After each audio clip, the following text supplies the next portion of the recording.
السلام علیکم ورحمۃ اللہ وبرکاتہ۔ الحمد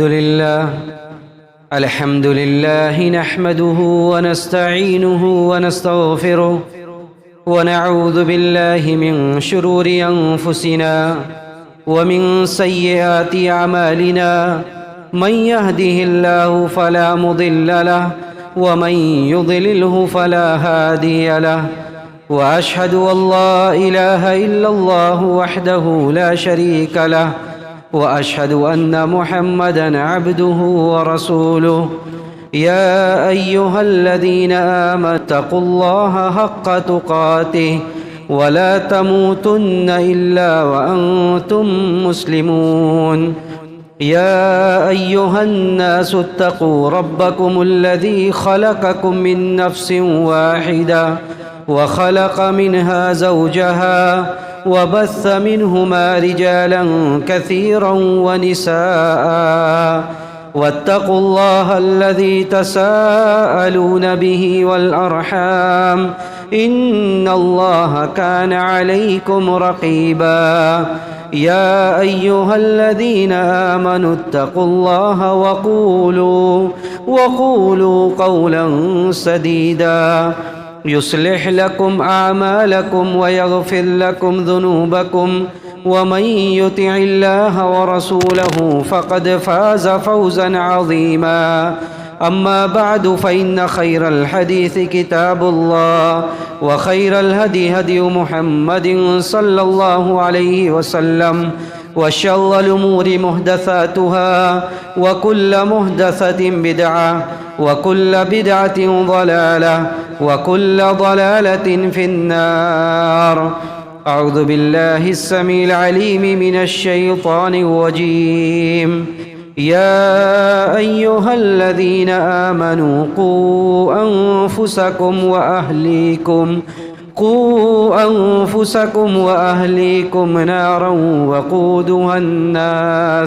وقودها الناس والحجارة عليها ملائكة غلاظ شداد لا يعصون الله ما أمرهم ويفعلون ما يؤمرون. محترم علماء اکرام، صدر اجلاس، محترم بزرگوں، نوجوان ساتھیوں، عزیز ماؤں اور بہنوں، پیارے بچوں، اللہ رب العزت والجلال کے فضل و کرم سے ہم سب اس دینی نشست میں، دینی محفل میں جمع ہوئے ہیں. ہم سب کا مقصد یہ ہے کہ کتاب اللہ و سنت رسول اللہ صلی اللہ علیہ وسلم کی روشنی میں دین کی کچھ باتیں کی جائے اور ان باتوں کو ہم عملی زندگی میں نافذ کریں. ہم سب اللہ رب العزت والجلال کے بے شمار نعمتوں کے ساتھ اس دنیا میں زندگی گزار رہے ہیں.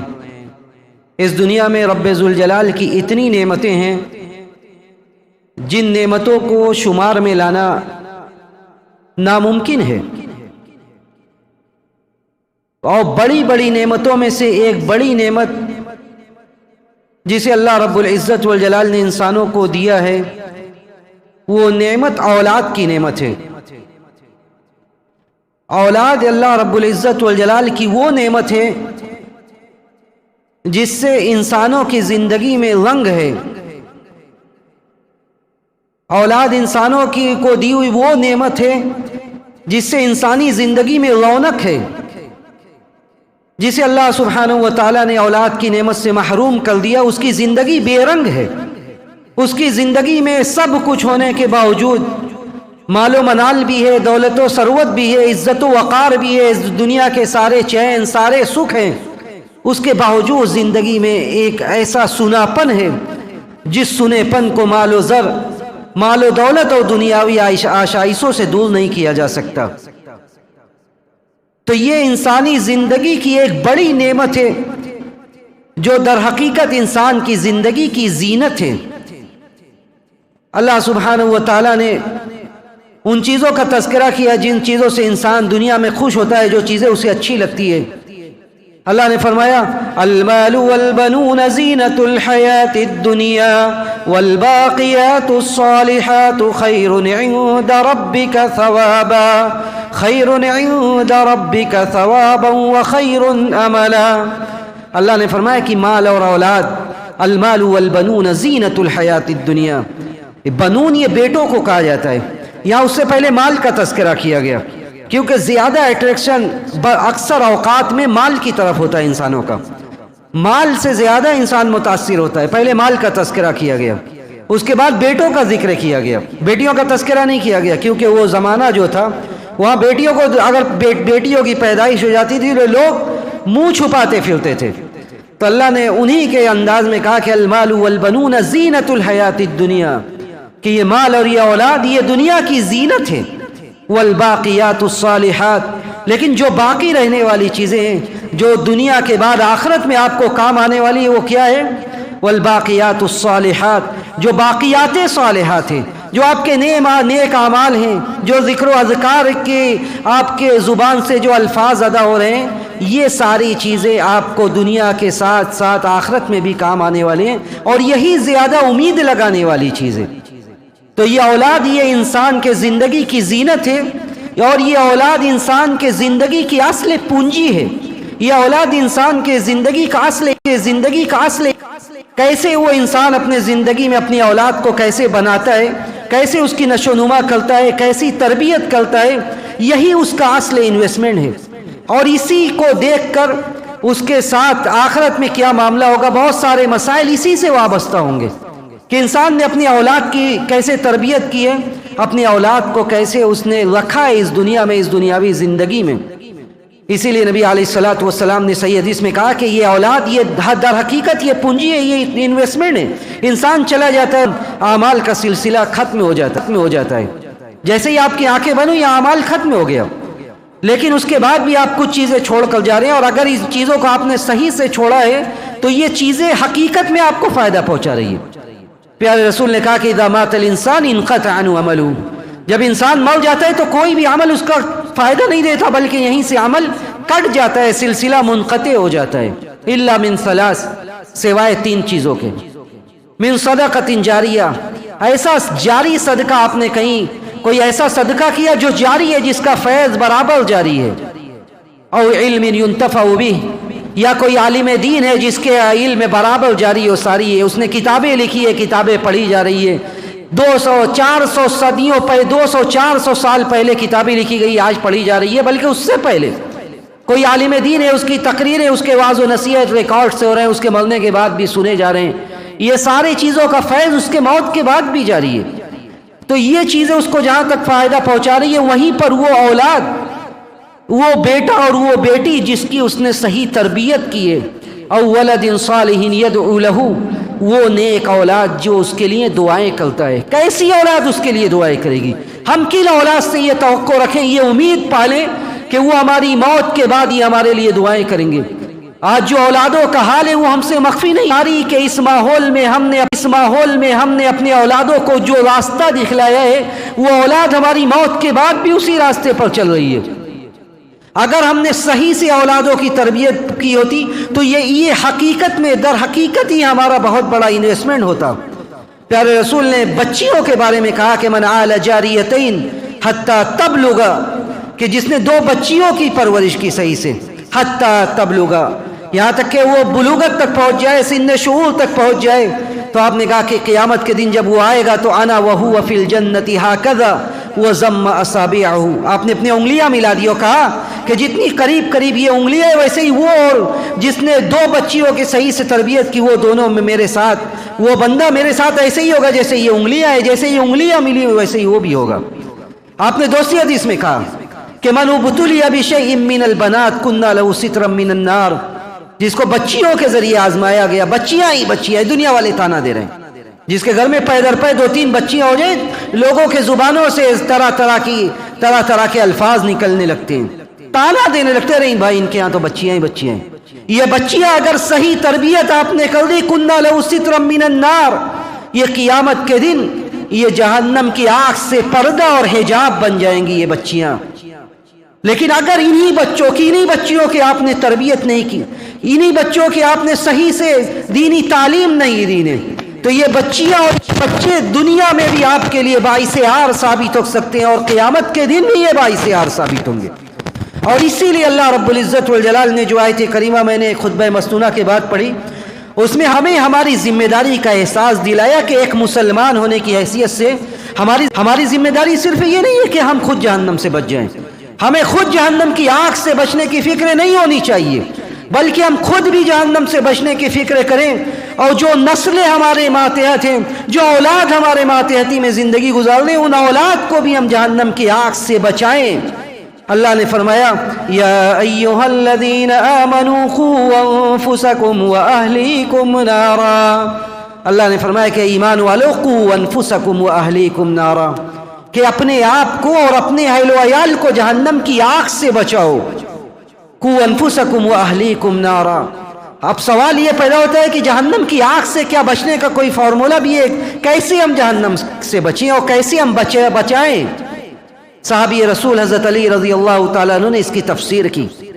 حضرت علی نے کہا کہ علموہم وعدبوہم، کہ ان کو جہنم کی آگ سے بچاؤ، ان کو علم و ادب سکھلاؤ، ان کو دین کی تعلیم سے آراستہ کرو، ان کو دین کی باتیں سکھلاؤ، جو دین کی بیسک اور بنیادی باتیں ہیں ان باتوں سے انہیں باخبر کرو۔ اور اس کا الٹا مطلب کیا نکلا؟ اس کا الٹا مطلب یہ نکلا کہ اگر ہم دین کی تعلیم دے کر، اللہ اور اس کے رسول کی معرفت دے کر انہیں ہم جب جہنم کی آگ سے بچا سکتے ہیں، تو اگر ہم ان کو انہیں دین کی تعلیم سے آراستہ نہیں کریں گے، اگر ہم انہیں اللہ اور اس کے رسول کی تعلیم نہیں دیں گے، اگر ہم انہیں اللہ اور اس کے رسول کے متعلق نہیں بتلائیں گے، تو گویا کہ ہم خود انہیں پکڑ کر جہنم کے حوالے کر رہے ہیں، ہم خود انہیں جہنم کے حوالے کر رہے ہیں، اس لیے کہ جو راستہ تھا جس راستے ہو کر جنت تک پہنچتا تھا، اس راستے سے ہم نے انہیں غافل کر دیا۔ صحابی رسول حضرت علی نے کہا کہ علموہم وعدبوہم، کہ انہیں علم و ادب سکھلاؤ۔ اگر علم و ادب نہیں سکھلاؤ گے تو بسا اوقات یہی اولاد یہ دنیا میں بھی آپ کے دشمن بن جائیں گے اور آخرت میں بھی آپ کے لیے باعث عار بن جائیں گے۔ اللہ نے فرمایا کہ یا ایھا الذین آمنوا، اے ایمان والو، ان من اولادکم وازواجکم عدوا لکم فاحذروہم، کہ تمہاری بعض اولاد اور بعض تمہاری بیویاں یہ دشمن بن سکتے ہیں تمہارے۔ اگر ہم نے اولاد کو صحیح راستہ نہیں دکھلایا تو یہی اولاد بسا اوقات ہمارے لیے ہمارے جہنم میں جانے کا باعث بن سکتے ہیں۔ اس لیے کہ ذمہ دار ہر شخص ہے، کوئی اپنے ذمہ داری سے کنارہ کشی نہیں اختیار کر سکتا۔ میں اپنی ماں اور بہنوں سے بھی یہ بات کہنا چاہوں گا کہ وہ بھی گھر کی ذمہ دار ہیں، صرف باپ کے ذمہ داری نہیں ہے، بلکہ باپ تو بسا اوقات گھر میں سے اکثر 24 گھنٹوں میں وہ زیادہ تر باہر ہوتا ہے۔ اصل تربیت ماں اپنے بچوں کی کرتی ہے، اور ماں کے ذمہ تربیت کی زیادہ ذمہ داری ہے۔ اور اگر ماں باپ دونوں نے مل کر صحیح سے بچوں کی تربیت نہیں کی تو اس کا انجام بہت بھیانک ہونے والا ہے، اس کا انجام بہت بھیانک ہونے والا ہے۔ آج جو بھی بچے اور بچیاں راستے سے بھٹکی ہوئی ہیں، جہاں دین و ایمان کا سوال آ کھڑا ہے، ان میں بہت بڑا کردار ماں باپ کا ہے، علامہ ابن القیم رحمہ اللہ نے 8ویں صدی میں یہ بات کہی تھی کہ علامہ ابن القیم کی عبارت سنیے کہ علامہ ابن القیم نے اس وقت کے حالات پر روتے ہوئے کہا تھا کہ وَكَمْ مِمَّنْ أَشْكَى لَهُ وَلَدُ بِتَرْكِهِ وَإِهْمَالِهِ وَتَرْكِ تَعْدِيبِهِ وَإِعَانَتِهِ عَلَى شَهْوَاتِهِ۔ کتنے ایسے بچے ہیں، بچے سارے فطرت پر پیدا ہوتے ہیں، سارے بچے مسلمان ہیں، راہ راستے پر ہیں، لیکن کتنے ایسے بچے جو راہ راستے سے بھٹک گئے، کتنے ایسے بچے ہیں جو بدبختی کے شکار ہو گئے، کتنے ایسے بچے ہیں جو اپنے ماں باپ کے لیے دنیا اور آخرت میں باعث عار بن گئے۔ کیوں بن گئے؟ ایسا کیا ہو گیا؟ وَكَمْ مِمَّنْ أَشْكَى لَهُ وَلَدُ بِتَرْكِهِ وَإِهْمَالِهِ۔ کیسے بن گئے؟ اس لیے کہ ان کے ماں باپ نے انہیں چھوڑ دیا، وَإِهْمَالِهِ، ان کے بارے میں سستی اور کاہلی کے شکار ہو گئے، وَإِعَانَتِهِ عَلَى شَهْوَاتِهِ، خود ماں باپ نے ان کی شہوتوں پر ان کی مدد کی، ذرا آج ہم اپنے سماج میں دیکھیں، اپنے گرد و پیش پر نظر ڈالیں، ہم کتنا اپنے بچوں کے بارے میں فکر مند ہیں، کتنا ہم اپنے بچوں کے بارے میں نظر رکھے ہوئے، کتنا ہمیں ان کے آخرت کی فکر ہے، کتنا ہمیں ان کے کردار کی فکر ہے، کتنا ہمیں ان کے کیریکٹر کی فکر ہے، کتنا ہمیں ان کی عزت و وقار کی فکر ہے۔ بچے کہاں جا رہے ہیں، کیا کر رہے ہیں، کتنے نمازوں کے پابند ہیں، کتنے والدین کو اس بات کی فکر ہے۔ وہ اعانتہ علی شہوات، یہ موبائل، یہ سوشل میڈیا، یہ نیٹ، یہ کیا ہے؟ جب بچوں کے ہاتھ میں ہم نے لا کر موبائل تھاما، یہ بلا شبہ یہ وقت کی ضرورت ہے، بلا شبہ اس سے میں اختلاف نہیں کرتا کہ یہ وقت کی ضرورت نہیں ہے، لیکن وقت کی یہ ضرورت ہے۔ اگر ہم نے اسے بے لگام چھوڑ دیا، اگر اس ضرورت کو ہم نے بے لگام چھوڑ دیا تو یہ ضرورت نہیں بلکہ یہ زحمت بن جائے گی۔ اور یہ علامہ ابن القیم کے قول کے بموجب یہ وَإِعَانَتِهِ عَلَى شَهْوَاتِهِ، یہ بسا اوقات بچوں کی شہوت کو پورا کرنے کا ذریعہ بن جائے گا۔ اس کے بعد علامہ ابن القیم نے کہا کہ بسا اوقات والدین کیا سوچتے ہیں، والدین کہتے ہیں کہ ہم تو بچے کو بڑا نواز رہے ہیں، وَيَزْعُمُ أَنَّهُ يُؤْتِيهِ وَقَدْ يُحْرِمُهُ، والدین سو کہتے ہیں ہم تو بچے کو بڑا دیتے ہیں، جو کچھ ہمارے پاس ہے سب ہم دیتے ہیں، ہمارے یہاں بچے بڑے ٹھاٹ سے رہتے ہیں۔ وَيَزْعُمُ أَنَّهُ يُؤْتِيهِ وَقَدْ يُحْرِمُهُ، حالانکہ وہ حقیقت میں بچوں کو محروم کر رہے دنیا اور آخرت کی سعادت سے۔ اس کے بعد علامہ ابن القیم کہتے ہیں کہ وَإِذَا اعْتَبَرْتَ فِي الْأَوْلَادِ، اگر اعتبار کی نظروں سے آپ دیکھیں گے، اگر آپ اعتبار کی نظروں سے آپ بچوں میں دیکھیں گے، بگاڑ کے اسباب کو تلاش کریں گے، فَرَأَيْتَ عَامَّةَ الْفَسَادَ مِنْ قِبَلِ الْآبَاءِ، تو عام فساد، عام برائیاں اگر آپ پکڑیں گے اسے تو وہ ماں باپ کی طرف سے ہوگی، اور خاص طور سے باپ کی طرف سے ہوگی، اس لیے کہ باپ یہ قدوہ ہے، یہ آئیڈیل ہے، گھر کا ماحول بناتا ہے باپ، یہ باپ یہ ذمہ دار ہے۔ پیارے رسول نے اسی لیے کہا کہ کلکم راعٍ وکلکم مسئول عن رعیتہ، سب ذمہ دار ہیں، کوئی اپنی ذمہ داری سے بھاگ نہیں سکتا۔ کل قیامت کے دن ہر ایک سے باس پرسے ہوگی، ہر ایک سے پوچھا جائے گا کہ تم نے اپنی ذمہ داری کتنی اٹھائی۔ فالمرأة راعیۃ فی بیت زوجہا، عورتیں بھی یہ سن رکھیں کہ عورت اپنے شوہر کی گھر کی ذمہ دار ہے۔ وہی مسئولۃ عن رعیتہا، وہ بھی پوچھی جائے گی، اس سے بھی پوچھا جائے گا کہ شوہر کے گھر، اس کے اولاد کی تم نے کیسے نگرانی کی، کتنی نظر رکھا، اسلامی تربیت کے لیے، اسلامی تعلیم کے لیے تم نے کیا کیا، کیا بندوبست کیا، کیا تم نے دیکھا، کیسے بچے پل بڑھ رہے ہیں، کیسے وہ جی رہے ہیں، کیسے ان کے 12 گھنٹے 24 گھنٹے گزر رہے ہیں، آپ نے کیا کیا اس کے لیے۔ اور شوہروں سے بھی، باپ سے بھی پوچھا جائے گا، وہو مسئول عن رعیتہ، اور وہ بھی اپنے ذمہ داری کے بابت اس سے بھی باس پرسے ہوگی، سب سے پوچھا جائے گا اور سب سے سوال ہوگا قیامت کے دن۔ اس لیے ہم ہوش کے ناخن لیں، اس پرفتن زمانے میں جب طرح طرح کی خبریں آتی ہیں، طرح طرح کی خبریں آتی ہیں، عام طور سے جو بات بیان کی جاتی ہے وہ بات یہ بیان کی جاتی ہے کہ والدین کا حق بچوں پر کیا ہے، والدین کا حق بچوں پر کیا، یہ بیان کیا جاتا ہے، اور اس میں کوئی شک نہیں کہ یہ بہت بڑا حق ہے۔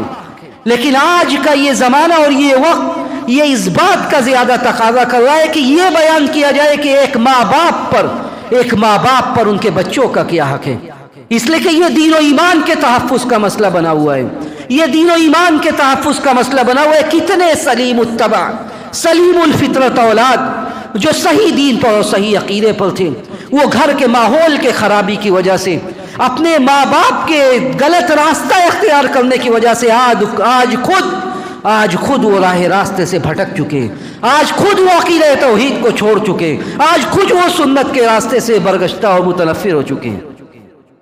اسی لیے فکر کس بات کی، وہ فکر یہ ہو کہ آج ہمارے بچوں کا عقیدہ اور ایمان کتنا محفوظ ہے۔ انبیاء کا حال کیا تھا، انبیاء کس چیز کے فکر مند تھے۔ آج بچے بڑے ہوتے ہیں، جب سن شعور کو پہنچتے ہیں، ہر باپ یہ سوچتا ہے کوئی کام لگ جائے، بچے کریں گے کیا، ان کے دنیا کی فکر اور یہ ہونی چاہیے، دنیا کی فکر ہے اور یہ ہونی چاہیے۔ جب حضرت ابراہیم علیہ السلام مکہ پہنچے، انہوں نے مکہ کی خوشحالی کے لیے بھی دعا کی تھی تاکہ ان کی اولاد صحیح سے رہے۔ تو اولاد کے دنیا کی بھی فکر ہونی چاہیے، لیکن ہم نے دین کی فکر کیسے بھلا دی، ہم نے دین کی فکر کیسے بھلا دی، جس سے ان کی دنیا اور آخرت دونوں کامیاب ہونے والی تھی۔ انبیاء آخری وقت میں لوگوں کو کیا یاد رہتا ہے؟ ہمیں تو آخری وقت میں بھی دنیا یاد رہتی ہے کہ ہم نے فلاں جگہ یہ جائیداد چھوڑی ہے۔ لوگوں کو نصیحت بھی لوگ ایسی کرتے ہیں کہ ماتھا پیٹنے کا من کرتا ہے۔ اچھے لوگ نصیحت کیا کرتے ہیں کہ بھائی ہم نے تو بہت بنا لیا، اب تم بھی محنت کرو، تم بھی کچھ بناؤ۔ یہ بات آخری وقت میں لوگوں کی نصیحتیں رہتی ہے۔ انبیاء کی نصیحت کیا ہوتی تھی؟ حضرت یعقوب علیہ السلام آخری وقت میں اپنے بچوں سے کیا کہتے ہیں قرآن نے نقل کیا اور کہا ام کنتم شہداء اذ حضر یعقوب الموت اذ قال لبنیہ ما تعبدون من بعدی قالوا نعبد الہک و الہ آبائک ابراہیم و اسماعیل و اسحاق الہا واحدا۔ ذرا یاد کرو اذ حضر یعقوب الموت، یعقوب علیہ السلام کے پاس آخری وقت آ گیا، احتضار کی کیفیت ہے، آخری وقت ہے، آخری وقت میں ام کنتم شہداء اذ حضر یعقوب الموت اذ قال لبنیہ ما تعبدون من بعدی۔ یعقوب علیہ السلام اپنے بچوں سے کیا پوچھ رہے ہیں؟ اپنے بچوں سے پوچھ رہے ہیں ما تعبدون من بعدی، میرے بعد کس کی عبادت کرو گے؟ میں اپنے بچوں سے عہد و پیمان لے رہے کہ عبادت کس کی کرنا ہے؟ قالوا نعبد الہک و الہ آبائک ابراہیم و اسماعیل و اسحاق الہا واحدا۔ کہا بچوں نے بھی اپنے باپ کو عہد دیا، وعدہ کیا کہ ہم تو اس رب کی عبادت کریں گے جو آپ کا رب ہے، الہ واحدہ، جو آپ سے پہلے اسحاق اور اسماعیل وغیرہ کر گئے، ایک اللہ جو ہے ہم اسی کی عبادت کریں گے۔ یہ فکر عقیدہ کی فکر ہے، یہ فکر ایمان کی فکر ہے۔ سب سے بڑی نعمت، سب سے بڑی پونجی ایمان کی پونجی ہے۔ ایک باپ کو جو فکر ہے وہ عقیدہ توحید کی فکر ہو، ایک باپ کو جو فکر ہو کہ کہیں ایسا نہ ہو کہ بچے راہ حق سے بھٹک جائیں۔ انبیاء دعا کرتے تھے کہ اللہ میرے بچوں کو دین حق پر ثابت رکھ۔ حضرت ابراہیم علیہ السلام دعا کرتے اور کہتے وَجُنُبْنِي وَبَنِيَّ أَن نَّعْبُدَ الْأَصْنَامَ، کہ اللہ تو مجھے اور میری اولاد کو بتوں کی عبادت سے، بتوں کی بندگی اور پرستش سے بچا لے۔ یہ سب سے بڑی فکر ہے، یہ سب سے بڑی فکر ہے۔ لقمان علیہ السلام نے اپنے بیٹے کو نصیحت کی، پہلی نصیحت یہی کی وَإِذْ قَالَ لُقْمَانُ لِابْنِهِ وَهُوَ يَعِظُهُ يَا بُنَيَّ لَا تُشْرِكْ بِاللَّهِ، کہ لقمان علیہ السلام کو یاد کرو، بیٹا، جمہور مفسرین کہتے ہیں کہ بیٹا مشرک تھا، بیٹا شرک پر تھا، تو اس کو بھی نصیحت کر رہے ہو، کہہ رہے یا بنی لا تشرک باللہ، اے بیٹے شرک مت کرنا، ان الشرک لظلم عظیم، شرک سب سے بڑا ظلم ہے۔ آج ہم اپنے بچوں کو بتائیں کہ سب کچھ چھن جائے، اگر ایسا بھی وقت آ جائے کہ عقیدہ توحید کے لیے سب کچھ قربان کرنے کی نوبت آ جائے تو ہم عقیدہ توحید کو تھام کر رکھیں اور اسے ہم اپنے ہاتھ سے جانے نہ دیں۔ لئن اشرکت لیحبطن عملک ولا تکونن من الخاسرین، اگر آپ توحید کے راہ سے نکل گئے، شرک کو آپ نے اپنے زندگی میں اپنا لیا تو سارے اعمال رائے گا اور بیکار ہو جائیں گے۔ ہم اپنی نسلوں سے یہ کہیں کہ یہ ایمان، یہ عقیدہ توحید، یہ سب سے بڑی نعمت ہے، یہ سب سے بڑی نعمت ہے۔ آج دین و ایمان کا مسئلہ کھڑا ہے سامنے، ہم اپنے نسلوں میں توحید کی محبت پیدا کریں کہ وَلَقَدْ أُوحِيَ إِلَيْكَ وَإِلَى الَّذِينَ مِن قَبْلِكَ، سارے نبیوں کو یہ وصیت کی گئی تھی اگر شرک پر آ جائیں تو سارے اعمال برباد ہو جائیں۔ تو انبیاء کو سب سے بڑی عقیدہ توحید کی فکر تھی۔ اس کے بعد دوسرا کام کیا، اور دوسرا کام یہ کہ ہم دعائیں کریں اللہ سے، ہم دعائیں کریں اپنے اولاد کے لیے، جیسا کہ نبیوں نے دعائیں کی کہ وَجُنُبْنِي وَبَنِيَّ أَن نَّعْبُدَ الْأَصْنَامَ، کہ اللہ تو ہمارے نسلوں کو بھی بتوں کی بندگی سے بچا۔ تیسرا کام کیا کریں، ہم نظر رکھیں، ہم نظر رکھیں، دیکھیں کہ اولاد کر کے آ رہی ہے، کیا ہو رہا ہے۔ گھروں میں آنکھ بند کر رہنے کا حکم نہیں دیا گیا۔ پیارے رسول جہاں رہتے تھے اور نوجوان آپ کے پاس رہتے، آپ ان کے اوپر نظر رکھتے۔ حج کا موسم ہے، حج کا موقع ہے، فضل بن عباس آپ کے ساتھ ہیں۔ فضل بن عباس، ایک نوجوان عورت آتی ہے، آپ اس کی طرف دیکھنے لگتے ہیں۔ حدیث میں آتا ہے کہ فضل بن عباس کا چہرہ آپ پھیر دیتے اپنے ہاتھ سے، ایسا نہیں کہ آپ نظر انداز کرتے ہیں، آپ آنکھ بند کر وہاں پہ رہتے ہیں، آپ ان کا چہرہ پھیر دیتے ہیں۔ تو ہم اپنے گھروں میں آنکھ کھول کر رہے ہیں کہ بچے کر کیا رہے ہیں، بچے نئی زمانے کے ساری آشائشوں سے کیسے فائدہ اٹھا رہے ہیں۔ ہم بھی تو جانیں، ہم بھی دیکھیں کیا ہو رہا ہے کیا نہیں ہو رہا ہے۔ اگر ہم ایسے ہی بے لگام چھوڑ دیں تو حالات بہت ہی نازک ہے اور اس کا انجام بہت ہی بھیانک ہونے والا ہے۔ اور ہم انہیں نصیحت کریں جو نصیحت حضرت لقمان علیہ السلام نے کی تھی، بچپن سے ان کے دل میں۔ آج کے اس ماحول میں اصلاح کا ایک راستہ، سب سے بڑا راستہ یہ کہ ہم ان کے دل میں بچپن سے ان کے دل میں ہم اللہ کا خوف اور مراقبہ پیدا کریں۔ حضرت لقمان علیہ السلام کی بہت نصیحتیں، وقت نہیں، ایک دو باتیں میں ذکر کروں کہ اتنے لقمان علیہ السلام نے اپنے بیٹے سے کیا بہترین بات کہ اگر آج ہم اپنے بچوں کو بچپن میں بیٹھا کر یہ ساری باتیں سمجھائیں تو کتنی باتیں بچپن میں انہیں ازبر ہو جائے، یہ عقیدہ راسخ ہو جائے، ٹھوس طور سے جم جائے۔ لقمان علیہ الصلوۃ والسلام نے دوسری بات کیا کہی؟ یا بنی انہا ان تک مثقال حبۃ من خردل فتکن فی صخرۃ او فی السماوات او فی الارض یأت بها اللہ ان اللہ لطیف خبیر۔ ذرا ہم اپنے بچوں سے یہی بات کہیں اور دیکھیں کہ اس کا نتیجہ کیا آتا ہے۔ لقمان نے کہا کہ یا بنی انہا ان تک مثقال حبہ، بیٹے تم یہ یقین رکھو کہ اگر معمولی سی کوئی چیز ہے، ان تک یا بنی انہا ان تک مثقال حبۃ من خردل، رائی کے دانے کے برابر بھی کچھ ہے، ایسا دانہ جو وزن میں نہیں آ سکتا، ترازو میں رکھیں گے اگر ایک دانہ، اس کا کیا وزن ہوگا؟ لقمان کا علیہ الصلوۃ والسلام کہتے ہیں یا بنی انہا ان تک مثقال حبۃ من خردل، اور وہ دانہ کہاں ہے؟ فتکن فی صخرہ او فی السماوات او فی الارض، وہ دانہ چٹانوں میں ہے، پہاڑوں میں ہے، زمین کے اندر ہے۔ فتکن فی صخرۃ او فی السماوات او فی الارض یأتی بہ اللہ، ہم اس رب کی عبادت کرتے ہیں جو پہاڑوں میں، چٹانوں میں، زمینوں کے اندر اس ذرے کو بھی حاضر کرنے پر قادر ہے، اس ذرے کو بھی حاضر کرنے پر قادر ہے۔ تو اگر آپ نوجوانوں کی جماعت، اگر آپ بند کوٹریوں میں بھی، خلوت میں بھی برائیوں کو انجام دیں گے تو ہم اس رب کی عبادت کرتے ہیں جو خلوت میں کی ہوئی برائیوں کو برسر عام قیامت کے دن حاضر کرنے پر قادر ہے۔ اگر ہم یہ مراقبہ بچوں کے دلوں میں پیدا کریں اور ان سے یہ کہے کہ ان اللہ لطیف خبیر، ہم اس رب کی عبادت کرنے والے ہیں جو باریک بھی ہے، جو باخبر ہے۔ اگر ہم چٹانوں میں، پہاڑوں میں بھی ایک ذرہ ہو، خلوت میں انجام دی ہو ایک برائی ہو، تو وہ بھی رب ذوالجلال ہمارے سامنے حاضر کرنے پر قادر ہے۔ تو بچہ کیسے اس کے دل میں اللہ کا خوف نہیں آئے گا؟ کیسے وہ اپنے رب سے نہیں ڈرے گا؟ اب پیارے رسول نے حضرت عبداللہ ابن عباس سے کہا تھا ان کے بچپنے میں کہ یا عباس احفظ اللہ یحفظک، اے بیٹے اللہ کے اوامر کی حفاظت کرو، جو اللہ نے کہا ہے اسے مانو۔ دین کو دنیا سے جوڑ کر بیان کیا، دین کو دنیا سے جوڑ کر بیان کیا۔ عبداللہ ابن عباس سے آپ نے کہا احفظ اللہ یحفظک، اے عبداللہ بن عباس، اے عبداللہ، اے بیٹے اللہ کے اوامر کی حفاظت کرو، اللہ تمہاری حفاظت کرے گا۔ احفظ اللہ تجدہ تجاہک، اللہ کا کام کرو تم اللہ کو اپنے سامنے پاؤ گے۔ بچوں کو ایسے سمجھایا جاتا ہے، بچوں کی تربیت ایسے ہوتی ہے کہ آپ جس رب کو مانتے ہیں، جس رب کی آپ عبادت کرتے ہیں، وہ رب آپ کو بے یار و مددگار چھوڑنے والا نہیں ہے۔ اسی طرح آخری بات، وقت کم ہے، آخری بات کہ بچوں کی تربیت جتنی ضروری ہے اس میں بچوں کی تربیت میں سب سے بڑا کردار ماں باپ کا ہے۔ بچوں کی تربیت میں سب سے بڑا کردار ماں باپ کا ہے۔ اگر آج بچے راہ حق سے بھٹک رہے ہیں تو ہمیں اپنے گریبان میں جھانکنے کی ضرورت ہے کہ کہیں نہ کہیں ہم خود گمراہی کے شکار ہیں، کہیں نہ کہیں خود ہم راہ راستے پر نہیں ہیں۔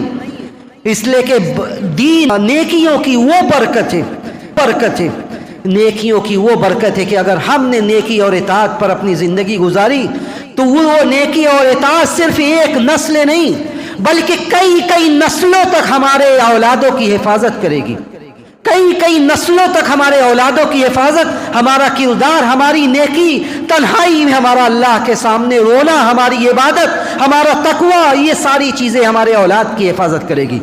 سورہ کہف ہم ہر جمعہ، سورہ کہف میں اللہ نے کیا فرمایا؟ کئی لوگوں کا واقعہ ذکر کیا، آخری میں 4 سوالوں کا تذکرہ کیا گیا۔ حضرت موسیٰ اور خضر کے مابین جو واقعہ ہوئی، جو گفتگو ہوئی، اس کا تذکرہ کیا گیا۔ حضرت موسیٰ علیہ الصلوۃ والسلام خضر سے پوچھتے ہیں، ایک دیوار ہوتی ہے، اس دیوار کو خضر علیہ الصلوۃ والسلام ایسے ہی بنا دیتے بغیر پیسہ لیے ہوئے، بغیر کسی اجرت کے۔ موسیٰ پوچھتے ہیں کہ ایسے ہی کیوں دیوار بنا دیا؟ اس کا جواب دیا جاتا ہے، وہ جواب دیا جاتا ہے اور اس کی علت بیان کی جاتی ہے۔ کیا کہا جاتا ہے؟ کہا جاتا ہے وَأَمَّا الْجِدَارُ فَكَانَ لِغُلَامَيْنِ يَتِيمَيْنِ فِي الْمَدِينَةِ وَأَمَّا الْجِدَارُ فَكَانَ لِغُلَامَيْنِ يَتِيمَيْنِ فِي الْمَدِينَةِ وَكَانَ تَحْتَهُ كَنْزٌ لَهُمَا وَكَانَ أَبُوهُمَا صَالِحًا فَأَرَادَ رَبُّكَ أَنْ يَبْلُغَا أَشُدَّهُمَا وَيَسْتَخْرِجَا كَنْزَهُمَا رَحْمَةً مِّن رَّبِّكَ وَمَا فَعَلْتُهُ عَنْ أَمْرِي ذَلِكَ تَأْوِيلُ مَا لَمْ تَسْطِع عَلَيْهِ صَبْرًا۔ اللہ نے علت بیان کی کہ کیوں ایسا ہوا، ان بچوں کی حفاظت کیوں کی گئی؟ کیوں دیواروں کو اللہ کی طرف سے بنانے کا حکم دیا گیا؟ اور اس دیوار کے اندر کیا تھا؟ اللہ نے کہا کہ وَأَمَّا الْجِدَارُ فَكَانَ لِغُلَامَيْنِ يَتِيمَيْنِ، یہ دیوار 2 یتیم بچوں کی تھی. وَكَانَ تَحْتَهُ كَنْزٌ لَهُمَا، اور دیوار کے نیچے خزانہ چھپا ہوا تھا. وَكَانَ تَحْتَهُ كَنْزٌ لَهُمَا، اس کے بعد جو جملہ معترضہ کے طور سے علت بیان کی گئی اور کہا گیا وَكَانَ أَبُوهُمَا صَالِحًا، یہ سب کچھ اللہ نے کیوں منصوبہ بنایا، کیوں حکم دیا؟ موسیٰ اور خضر کے ذریعہ کیوں دیواروں کو بچایا گیا اور کیوں خزانے کی حفاظت کی گئی؟ اس لیے خزانے کی حفاظت کی گئی. وَكَانَ أَبُوهُمَا صَالِحًا، اس لیے کہ اس کا باپ نیکوکار تھا. امام المفسرین ابن کثیر کہتے ہیں کہ اس میں کوئی شک و شبہ نہیں، اس میں کوئی شک و شبہ نہیں ہے کہ يُحْفَظُ الْأَوْلَادُ بِحِفْظِ آبَائِهِمْ، کہ اولاد کی حفاظت ان کے باپ کے عمل کی وجہ سے کی جاتی ہے. اولاد کی حفاظت ان کے باپ کے عمل کی وجہ سے کی جاتی ہے کہ اگر باپ نیکی پر ہے تو اس کی برکت ان کے کئی، بلکہ انہوں نے یہاں تک ذکر کیا کہ 1-2 نسلیں ہی نہیں، 7 نسلوں تک آپ کے عمل کی برکت پہنچتی ہے. سعید ابن مسیب اپنی اولاد کو مخاطب کر کے کہتے تھے کہ لَأَزِيدَنَّ فِي صَلَاتِي مِنْ أَجْلِكُمْ، میرے بچوں میں اپنی نماز رات کی نوافل میں اضافہ کرتا ہوں تاکہ تم لوگ سدھر جاؤ. تمہارے لیے میں کرتا ہوں، تمہارے لیے میں نوافل کو بڑھا کر پڑھتا ہوں تاکہ تم راہ راستے پر ہو جاؤ. اور بڑے بڑے ائمہ کی حالات زندگی دیکھیے. یہ امام احمد جنہیں امام السنہ کہا جاتا ہے، ان کی اصلاح کے پیچھے ان کی ماں کا حال تھا. ان کی اپنے ماں کے بارے میں روتے ہوئے بیان کرتے کہ میری ماں بغداد کی سرد راتوں میں اٹھتی تھی، پانی گرم کرتی تھی، مجھے وضو کرواتی تھی. یہ ابھی چھوٹے تھے. کہتی کہ مجھے جگاتی تھی، پانی گرم کرتی تھی، اس کے بعد وضو کرواتی تھی، حجاب لیتی تھی، برقع اور عبایا پہنتی تھی اور مجھے بغداد کی سرد راتوں میں لے جا کر مسجدوں میں جاتی تھی. جب تربیت ایسی ہوگی تو امام احمد پیدا ہوں گے. یہ امام شافعی ہیں جن کے بچپنے میں بلکہ ان کی ماں کے پیٹ میں تھے، باپ کا انتقال ہو گیا اور ان کی ماں تربیت کے خاطر بغداد سے لے کر مکہ چلی جاتی ہے، قرآن کا حفظ کرواتی ہیں، اس کے بعد سنت کا امام بناتی ہے اور وہ اپنے وقت کے امام بنتی.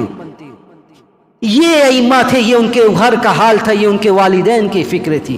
اس لیے ہم بھی سوچیں کہ آج ساری دنیا منصوبہ بنا رہی ہے، سارے مذہب والے، کوئی یہودی بنا رہا ہے، کوئی نصرانی بنا رہا ہے، کوئی مجوسی بنا رہا ہے. ہم اپنی اولاد کو کیا بنا رہے ہیں؟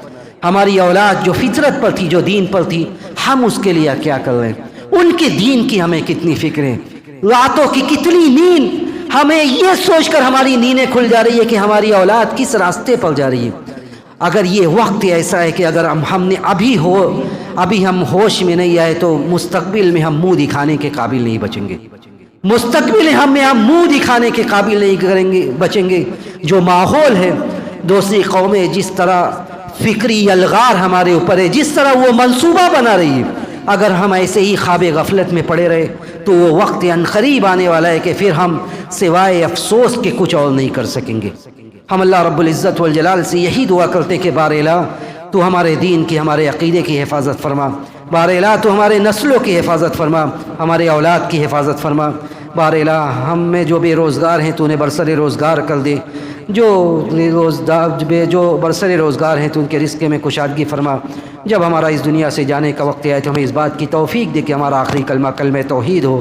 ربنا تقبل منا انك انت السميع العليم وتب علينا انك انت التواب الرحيم. واخر دعوانا ان الحمد لله رب العالمين والسلام عليكم ورحمة الله.